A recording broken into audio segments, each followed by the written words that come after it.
rồi. Mà chỉ nhớ thôi cũng là. Cô lo là mua luôn neng xứ cho nên nó sản xuất co nhưng chúng con mong tiền sẽ có mua luôn neng nhớ trong đi cho là xứ cô lúc xem mình cho có hình không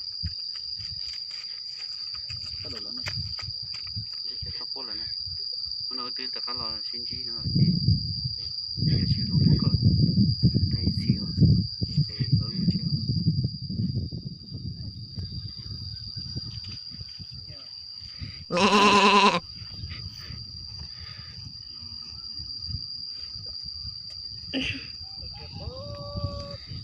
Lạc đà xí nào tôi chưa nằm món cho cô mua nằm món dân chế đi nằm món chế đê xí nào. Wow. Bê.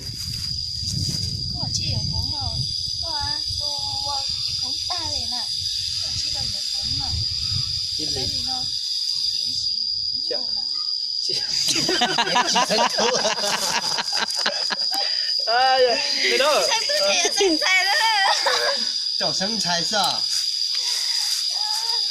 Trời đâu đây đâu thảo chết lái liều cái chữ Hải Phòng ngay phải mà. Mỗi tao hôm chọn cầu plan đầu cái ta cắt tiền á, lúc tiên chỉ mỗi không sấy còn không chẳng không một lít à, lúc tiên mỗi còn cho một xí nữa nè. để cái nó chỉ tôn ra mà. Có điểm ha.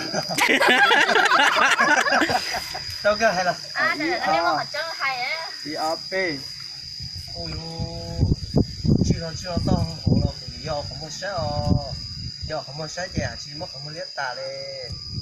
喂，我叫谁呢？